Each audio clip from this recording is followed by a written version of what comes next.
I'm going to start off by saying something that, judging by what I've seen on YouTube over the past year or so, is a pretty controversial opinion. That being, Tears of the Kingdom is a good video game.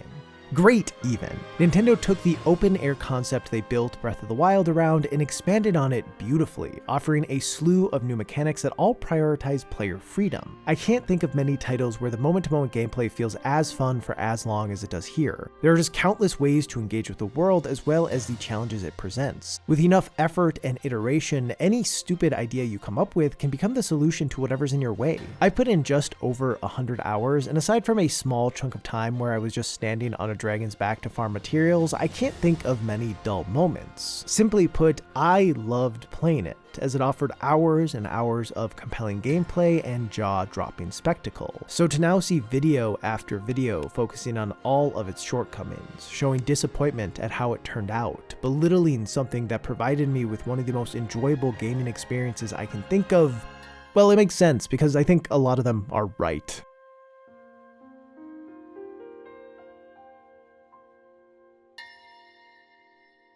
I've watched a ton of critiques on Tears of the Kingdom, and while I don't agree with every take about it because that's not how existing works, I do think the vast majority of criticisms levied towards it hold a lot of water. There is an annoying amount of repeated content, the sky islands are too sparse, there aren't enough unique encounters throughout the world, especially in the depths, the dungeons lack gravitas, and the reward for completing them is terrible as the companions' abilities are unreliable, and also having them out kind of tanks the frame rate. The major rewards in general are underwhelming as there aren't nearly enough things that feel unique. The stages cutscenes present the exact same information every time and don't progress your understanding of the world or story in any meaningful way. There's barely any narrative continuity between it and Breath of the Wild. The amount of menuing is out of control, and due to the flexibility of the mechanics, it's incredibly easy to trivialize most puzzles. Like Ultra Hand into Recall into Ascension clears over half the game. Pulling it off is fun the first few times, but when it becomes a solution to almost everything, the player no longer needs to really engage with what the game is putting out in front of them, and instead just has to execute a simple chain of commands. These are all things I feel about Tears of the Kingdom now, and honestly they were things I felt while playing,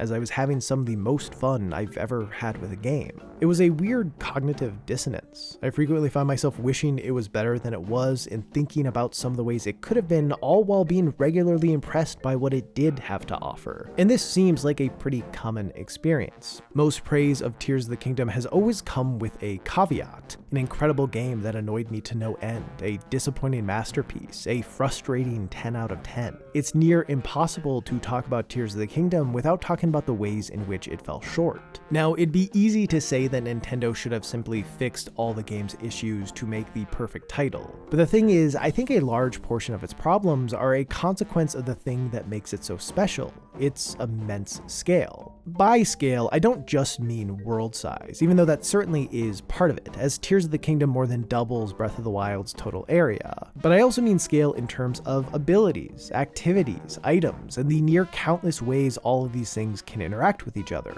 There is just so much to all of it. The possibilities of just Ultra Hand and the Zonai parts feel endless, and it only gets even wilder when taking into consideration the hundreds of materials that all have multiple purposes. The world is so densely packed with things to do and ways to do them, giving players constant opportunities to utilize the overwhelming amount of mechanics offered. The game is a behemoth, and its promise of possibility gives it a depth that few titles ever even have the potential to reach. But there are costs to this. There's a GDC talk I think about a lot by Alex Jaffe called Curse Problems in Game Design. The premise is that some design ideas have unsolvable problems that are a result of their core promises being in conflict with each other, and a lot of the issues in Tears of the Kingdom fall into that camp. Like with its freedom over mechanics, it wants to allow players to be tactical in combat and utilize Link's massive arsenal, but it also wants fights to feel fluid and frenetic and exciting. However, in order for the game to offer full freedom, the action has to be disrupted. So players are kind of forced to choose between fluid gameplay with more restrictions in what they can use, or more fractured gameplay with free reign over every potential option. At the end of the day, as it is a controller-based game, the way the mechanics are incorporated are limited by it. There really isn't a wasted button, but even then, in order to create all the interactions they wanted to have, menuing and contextual inputs were unavoidable. With the massive range of options the game gives, it also creates balance problems, as the devs want to give players endless ways to overcome any obstacle, but also want those obstacles to feel challenging. The problem is, not every puzzle can account for every solution, and some solutions will be inherently easier than others. This means for players to maintain a decent level of challenge, they'll have to limit themselves in what they use, taking away some of the freedom.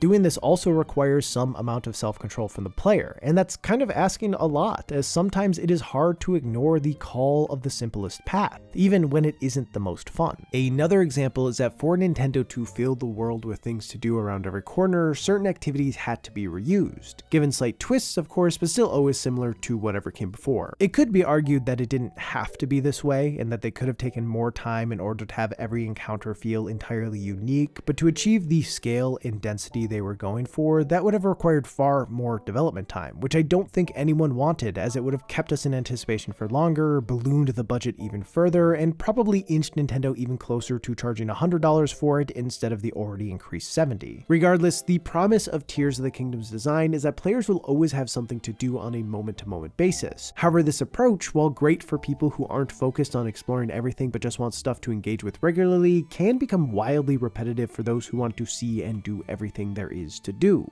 And while I do believe that Nintendo did not design the game with the intent that players would engage with every last thing in it, if you create a finite collectible, people will be compelled to get them all. When it comes to cursed problems, developers either have to deal with the consequences or give up some element about it, shifting how it works in a way that doesn't yield as notable of an issue, which might not be a compromise they're willing to make. And of course, not all of these issues will affect players equally. The consequences will be far more severe to certain playstyles than others, so it falls on the developers to decide what they're willing to live with. Are they okay with making part of the player base be annoyed to let the other part have a great experience? Problems like these exist with all kinds of games of all kinds of sizes, but they do seem almost inevitable for ones with massive scales. Frankly, they exist within all of the most beloved open world titles out there. The Witcher 3, Red Dead Redemption 2, Elden Ring, Skyrim.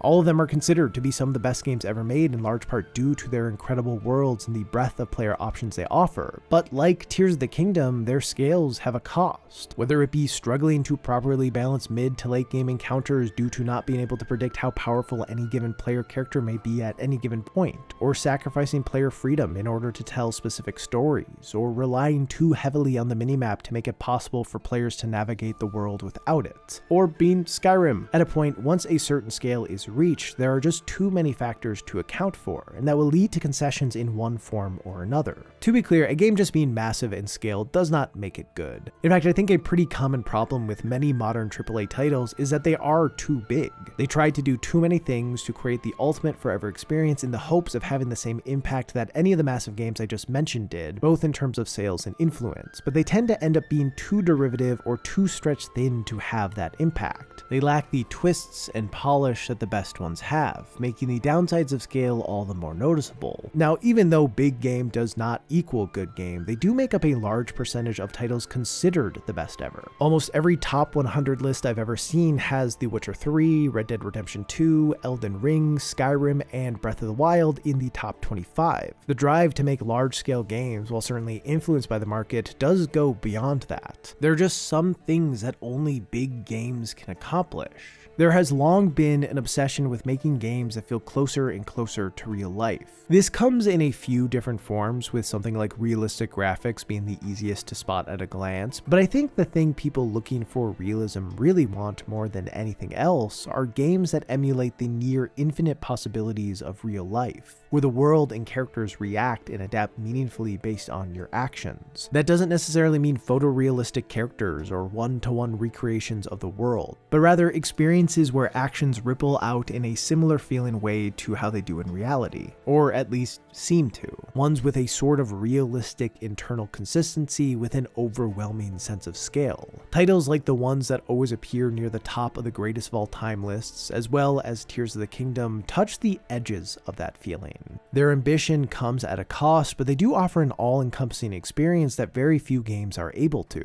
Tears of the Kingdom has been more divisive than any of the other games I've mentioned, and while this certainly isn't the only reason, I think part of that is because in some ways its scale is more ambitious than any of them. There are just so many more mechanics and interactions of mechanics that can create loose ends, leading to a higher amount of both positive outcomes and negative outcomes. I was talking to my friend Hot Cider about it, and he said it's kind of like baking a really big cake. Some parts will be great, but others will be underbaked, and your opinion on how good it is will come down to the slice you got. Tears of the Kingdom would have been a much cleaner game had it been smaller in scale, and that game is called Breath of the Wild, which also would have been much cleaner if it had been smaller in scale. But clearly Nintendo was willing to have their games be a bit messier in order to create experiences as open as these two. With titles like this, I find myself at a crossroads, because while there are undeniably issues with them, it is hard for me to care about them that much when the good stuff it does is just so special and frankly unprecedented.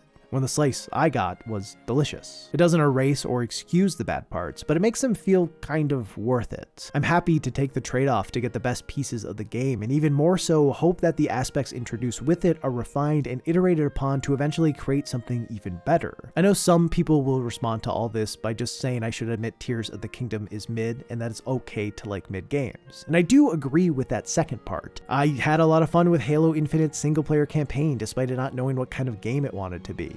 I feel an emotional attachment to Donkey Kong 64 even though it probably doesn't deserve it, and I've put more hours into Tony Hawk's Downhill Jam than any person has any business doing. The way I feel about Tears of the Kingdom though is nothing like the way I feel about these games, because I think those three are mediocre titles with some upsides, where Tears of the Kingdom is a great one with some downsides. Maybe it's semantics, but I do think there's a difference. Regardless, as those downsides undeniably exist, I do often find myself wondering, how do you properly judge it? How do you rate it? Like, review scores have always been a flawed practice. At best, they are a quick and imperfect way to give a general impression about a title, but games like Tears of the Kingdom make them feel almost useless, especially when you try to compare its score to other games. For instance, A Short Hike, which is pretty much Breath of the Wild if it had a smaller scale, is what I would consider a perfect game. Every mechanic and activity builds towards a singular goal, leading to an experience where there never is a wasted moment. Its design is just so clean and pairs wonderfully with the game's story and presentation. Even at my most nitpicky, I can't think of anything I wish the game had done differently. Its execution is as close to flawless as a game can get. Over the years, I've played a handful of titles that I'd say fall into the same category. Iron Lung, Before Your Eyes, A Beginner's Guide. All of these games execute their core gameplay ideas in a near perfect fashion to create a tight player experience that seemingly directly matches the developer's intent. Now, the main thing all of these games have in common is that they're not much more than an hour long. The vast majority of players will finish them in a single sitting. They focus on small ideas and approach them from as many angles as possible to keep them fresh, but never expand them into something bigger. A Short Hike is a quote-unquote perfect open world game because it is too small not to be. So if I were to rate it, as it has no noticeable flaws and is a delight to play the entire time, it should be a 10 out of 10, right? It sounds right, at least. But then you have something like Tears of the Kingdom, which has many noticeable flaws, but its scale and ambition blows A Short Hike out of the water. It has a much higher amount of interesting mechanics and moments, as you'd imagine it should, because Tears of the Kingdom had over 1,000 devs working on it, where A Short Hike largely had one. The things Tears of the Kingdom attempts and finds mixed success on are wildly inventive and groundbreaking, and will inform countless games for years to come. While no single hour of it may be as wistful as the one with A Short Hike, for me at least, the majority weren't terribly far off. So should Tears of the Kingdom get a lower score because it isn't as tight of a package, because it has design contradictions that get in the way of matching the developer's intended experience? Or should A Short Hike get a lower score because it doesn't aspire to the levels of ambition and innovation that Tears of the Kingdom does? Do you give a game more grace for trying more things, or do you cap one for trying less? Or do you give them both 10s because I like them? How do you properly score a game? And of course, the answer is there is no answer. There's no way to get everyone on the same page about what qualifies or disqualifies a game from certain accolades, or what a review score means or should mean. There's also no way to really capture what a game does with just a single number. With a video I mentioned earlier made by fellow IP intern Yako, titled Tears of the Kingdom is a frustrating 10 out of 10, I remember looking at the comments when it first came out and seeing one that said something along the lines of, "So you mean it's a 7? And it's bothered me for a year and a half. Because of course Yako didn't just mean it was a 7, otherwise he would have called it a 7. To Yako, like me, it was one of the best games he'd ever played, and it also had stuff he didn't like. Both things were true. I understand the compulsion to look at the average of a gaming experience. If a title feels like a 10 out of 10 at some points and a 4 out of 10 at others, you might want to call it a 7, and I'm sure some people would. But for me at least, if the best parts of the game are really that spectacular, that is what I'll keep thinking about, as long as the bad bits aren't too distracting. The point is, everyone has a different standard by which they rate things by, and without the context of those standards, a number doesn't properly convey anything meaningful. Truly, it is useless if you don't know about the person assigning it and what went into their rating.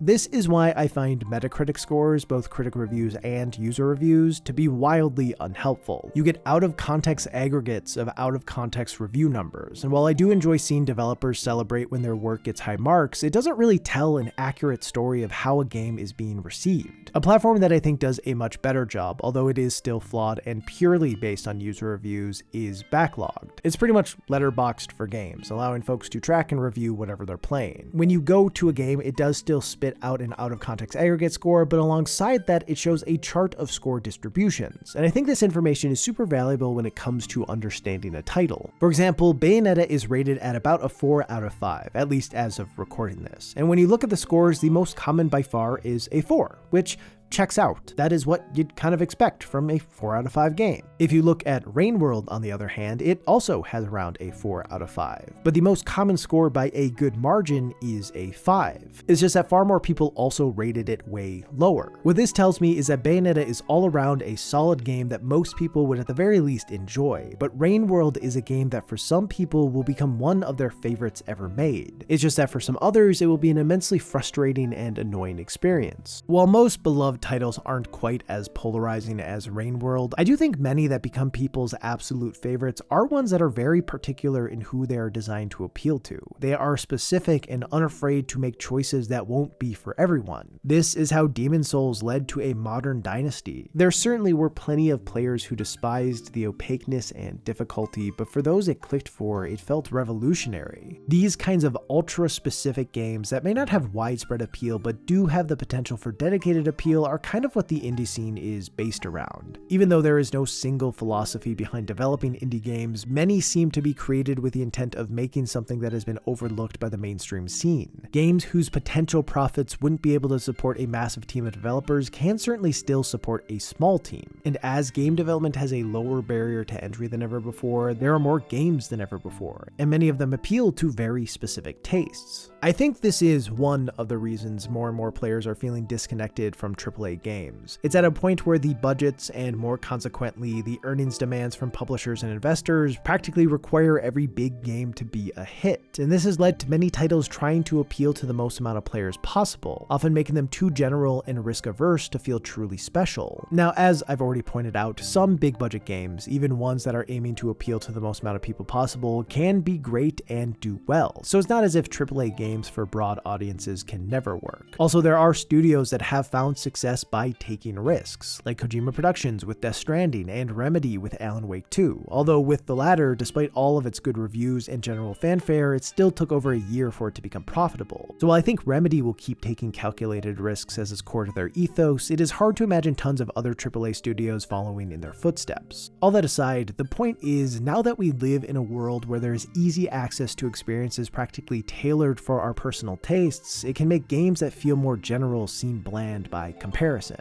Of course, plenty of games designed for a certain niche do still spread beyond it, and one thing I've noticed is that when they do break into the mainstream, there is a high likelihood that they receive the criticism of being overrated. And it makes sense. If a bunch of people say a game is incredible and you play it and don't connect with it in the slightest, it's easy to wonder what other people saw in it. This feeling only gets amplified by the amount of buzz a title has around it. Like, let's say some face faceless YouTuber keeps telling you over and over again to play, I don't know, some game where you're in a time loop and fly a spaceship around a small solar system. And then you see 10 more say you should play it, and then a bunch of your friends are saying it too. Like, you can't make a post asking what you should play next without having every other response be this time loop space game. But once you play it, you find the ship controls to be annoying, the time loop to be overly restrictive and repetitive, the story to be too text reliant, and you can't help but wonder how someone could view it as one of the most meaningful gaming experiences they've ever had. This paper bag guy says it changed his life, but you were bored and lost the whole time. So when there's that much of a gap between experiences, it's hard not to want to call it overrated. While I do understand why this happens, I think the terms underrated and overrated have some strange implications. Like, at its core, calling something overrated rarely has to do with its actual ratings or that an individual likes it. It's that too many people like it too much. It has less to do with the contents of a game and more to do with the person being tired of hearing about a game for the millionth time that they didn't find to be all that special, that they felt had fundamental flaws that led to them disliking it. Underrated also is never about scores. It's more so a stand-in for Underplayed. So many times when I've asked for underrated games, people respond with titles that have incredible reviews. It's just that their fan base is small and they don't get talked about that regularly in videos online. By and large, calling something underrated or overrated is a plea for people to care more about the things you care about instead of the things that already seem to have enough attention. And to be clear, that's not a judgment. I'm guilty of this too. It makes me fundamentally sad that in 2022, Stray won Indie Game of the Year over Tunic, and Neon White for that matter, and frankly also Sifu. And you know what? Also Citizen Sleeper, which wasn't even nominated for the award, but that's a different crime Jeff Keighley has to answer for. I found Stray to be fine, and I've seen a lot of people talk about how it acted as a sort of gateway to get back into gaming or even into it for the first time, which I think is great. There is value in all types of games for all types of audiences, and we need introductory titles as much as we need weird, sweaty ones. However, I can't lie and say that I don't wish games that did more interesting things, and yes, games that I really cherish, got the same kind of attention Stray did. Stray doesn't take a lot of risks. It's a simple, polished action-adventure game with a cute, playable character. It's approachable, and in a lot of ways designed to appeal to a wide audience. As someone who is steeped in the side of the indie scene that offers weird and unique experiences, it's hard for me to look at Stray, which is touted by many as one of the best games in years, and not feel like it doesn't do all that much to actually deserve that praise. But of course, that's the point. What feels a bit stale to me is what makes it palatable to many others. It's what makes it easy to love and to recommend. I can spend all the time I want saying that games made to appeal to everyone appeal to no one, but that isn't really the case. They just tend to appeal less to folks like me who play too many games. And to Stray's credit, while it may be designed to appeal to a wider audience, it still manages to feel like it has a personality separate from whatever was selling well when it first went into development. It may not be groundbreaking for me or the industry at large, but it certainly does enough to be groundbreaking for a bunch of people in its broad player base. We are a world of different audiences, and the aspects of a title that makes it special to one makes it overrated to another. To bring it back to where we started, I don't know that there is a series that has been called overrated more often than The Legend of Zelda. And Breath of the Wild and Tears of the Kingdom have received that label more than any of the other titles within it. Frankly, it makes sense, as they are the best-selling Zelda games by a lot. Together, they've sold more copies than all of the other 3D games combined. They are talked about by more people, they are loved by more people, and so it is no real surprise that they are also hated by more people. Tears of the Kingdom especially is a weird game in that it does a decent bit to be palatable to an extremely wide audience, while also having a handful of systems with edges to them that will appeal greatly to some but annoy others. Ultimately, I get why people feel so negatively about Tears of the Kingdom. Instead of polishing and narrowing in on what Breath of the Wild established, it pulled things out, creating an ambitious yet messy game. The reality is, it could have been better. While I do think many of its issues were a trade-off of its scale, not all of them were. And there are some pretty simple solutions to some of its problems, which makes them even more frustrating. Like, they could have solved the majority of the game's narrative continuity issues with a handful of lines of dialogue, a side quest or two, and the reuse of a few Sheikah assets from Breath of the Wild. These things certainly would have taken some time, but they do feel like they could have easily fit into the development window. However, despite its flaws, both the avoidable ones and cursed ones, it also offered a level of player freedom within a structure that provided a clear sense of progression in a way I've never seen before. and getting to experience that was incredible. I think the phrase "nothing is perfect" often gets used as a way to hand wave the issues with a thing. Like, obviously the statement is true and is something I imagine we all recognize as true, but the way it gets used often washes away some of the nuance it contains. Because it's not just that nothing is perfect, it is that the aspects that make something good are also often the ones that make it kind of bad. Game design is a business of trade-offs, and while there are certain problems with elegant and perfect solutions, many others are cursed and will always have a cost. How you view that cost will come down to your taste or ability to overlook a flaw in exchange for an experience, but no matter what, it is still there. Whether it be that a game appeals to the widest audience possible by sticking to safe conventions, or is designed for a small niche of players that it will really hit for while actively antagonizing anyone outside of it, or is so massive in scope that despite providing some of the most innovative and intriguing gameplay out there, also contains unsolvable issues as a result of that, the best games will always be kinda bad. To someone at least.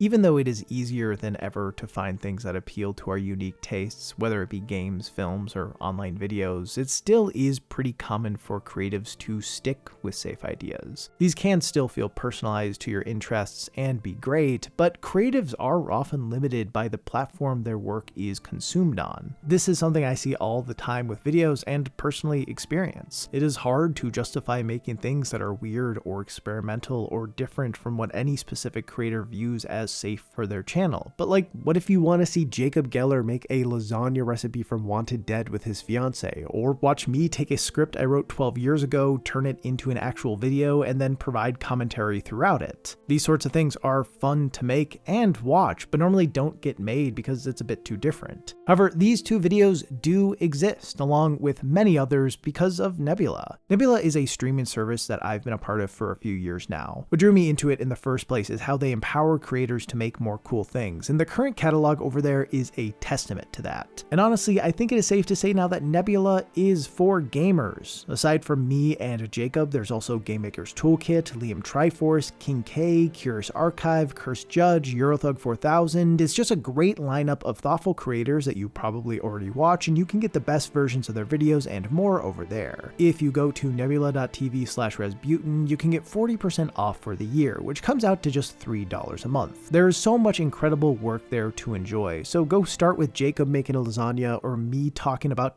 Kirby Air Ride, and then keep checking out everything else the site has to offer. Anyway, thanks to Nebula for sponsoring the video. For everyone still here, I appreciate you. As always, a big thanks to my patrons for making this channel possible. The support means so much more than you can ever really know, and I say that every time, but it is true. With that, I hope you have a great day and or night, and I will see you in the next one.